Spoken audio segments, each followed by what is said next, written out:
All right, just got off the Q2 conference call for Tesla. I'm going to run through my notes and give you all of the pertinent information.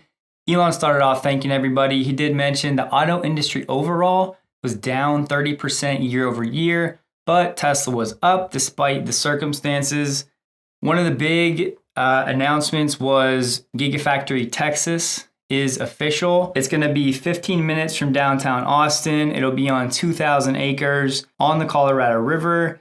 Elon said it was going to be an ecological paradise, and they're going to produce the Cybertruck, the Semi, the Model 3, and the Model Y for the Eastern US.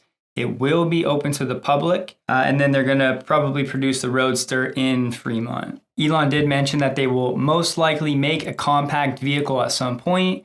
He did preface this, however, by saying that there's a lot that needs to be done, of course, with the Semi, the Cybertruck, the Roadster, and plenty of growth for the Model 3 and Model Y. So it felt like that was still a few years off. There was a question about software as a service and what Tesla's plans were. They really hammered home the point of full self-driving. That's like overwhelmingly the focus. And then once that is implemented, then of course it's going to become entertainment and productivity. There was mention of an app store and of course games, which we already know they've been working on that. There was a question about full self-driving milestones. Once again, talked a lot about autonomy. And one of the big things was that Elon said they were going from basically 2.5D to 4D, which is like going from a still image to a video. And that fourth dimension is actually time. So this full self-driving release that should happen later this year should make things a lot more accurate and basically change the game. So be on the lookout for that. I mean, essentially, he said this was going to be the unlock for the traffic lights and turning and basically all the features that are missing. Then after that, it's the March of Nines, as we call it, solving for the edge cases. With regard to full self-driving, he talked about basically once this is implemented, the value of the cars will jump 5x, which, we did here before. Now, a funny quote, he said, smart people are actually dumber than they think they are. And this was with regard to people being concerned about AI and how some smart people aren't concerned about it, but they probably should be. There was a question about the alien dreadnought or the machine that makes the machine building the factories. Elon, of course, reiterated this is much harder than actually making cars. And he mentioned how the Model Y in Berlin is actually going to have different internal parts and different internal manufacturing. It'll look the same on the outside, but it's going to be very different. So that's part of where the casting press comes into play, simplifying the number of parts that are required. And that should start at Giga Berlin. And I have this later in my notes, but the Giga press for the rear casting for the Model Y is actually currently being built in Fremont. They mention CapEx efficiencies and how each Gigafactory, they're able to build a better factory with less operating expenses. They talked a lot about recruiting on this call and how they want the very best talent and that the very best talent wants to go to Tesla. They mentioned how Giga Texas was going to be the biggest property that they own. Once again, Elon reiterated that he believes that long-term Tesla Energy will be the same size as Tesla Auto.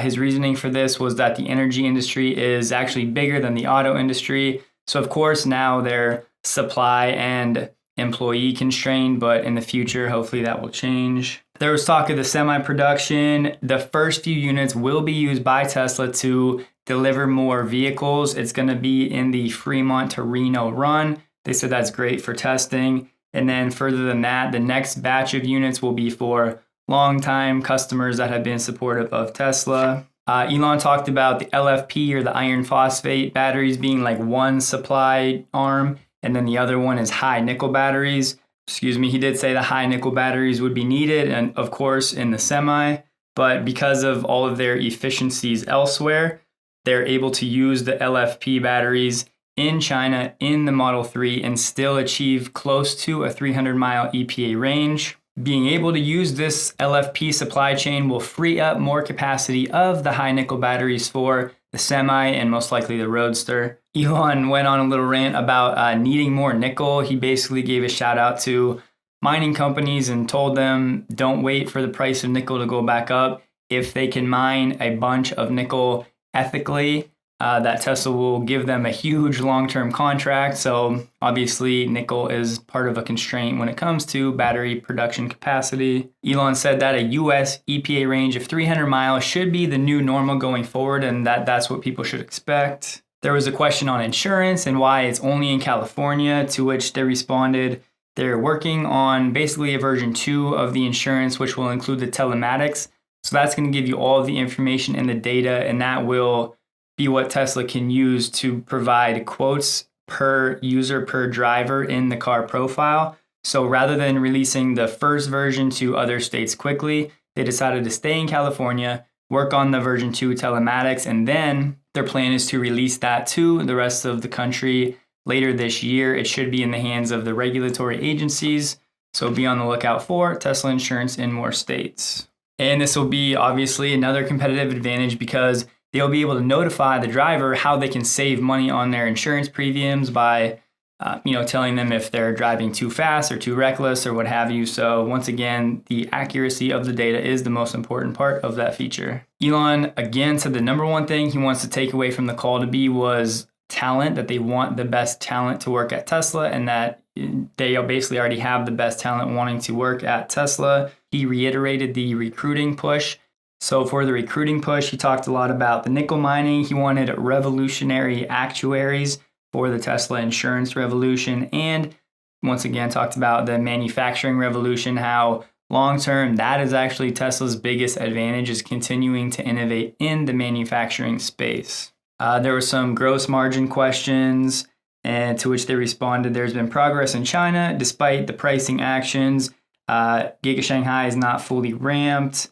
And right now, the cost of building the Model Y, it's still higher than the Model 3, but they said that these costs should eventually converge. Talked about local sourcing of components and parts in Shanghai. Elon said right now it's about 30% local, but by the end of the year, it should be all the way up to 80% of the parts for the cars in Giga Shanghai will be sourced locally.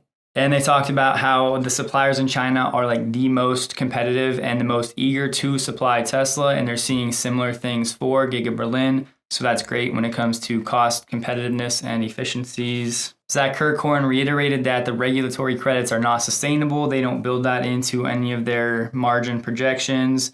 He did say that those credits should double in 2020 relative to 2019.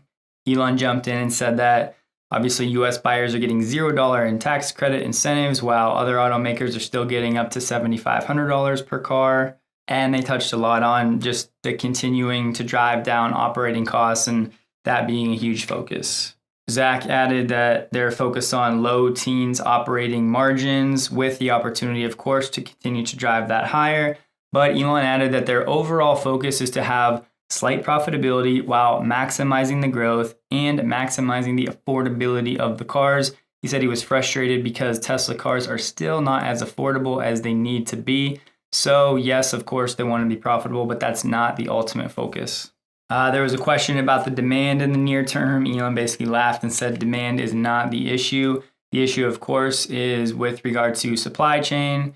And then he again talked about the body casting for the rear Model Y. Right now, he said it's a 2-piece thing plus about 6 other pieces, but this is all going to be consolidated into one piece with that press that is being built in Fremont and will be implemented at Giga Berlin. And he closed that question with saying, do not worry about demand. They've been using airplanes to transport materials given the supply chain issues, and he said the team has been pulling rabbits out of hats with regard to the supply chain. But moving forward, hopefully they can use less airplanes, get back to normal operations. So that was one of the things that they've had to overcome. And then the last question was about the Berlin plant and the scope of the battery scales. Basically, they just said that there will indeed be local battery production at Giga Berlin. They didn't want to elaborate much more in terms of numbers, but the talent is the most important thing for them. They want the best and the brightest. But he said in Berlin, it's going to be a challenge because there's a garden leave. I guess if you're from Europe, you'll know what this means. So when people want to change jobs in Europe, apparently sometimes they have to wait like 6 months. Sounded like it was a probationary period of sorts.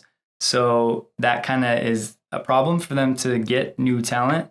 So that's something to keep in mind in Berlin. But with that said, guys, jump in the comments. Let me know what your takeaways from the call were. Hopefully this was quick and informative for you. And I'll see you guys tomorrow for another regular episode. Have a good night.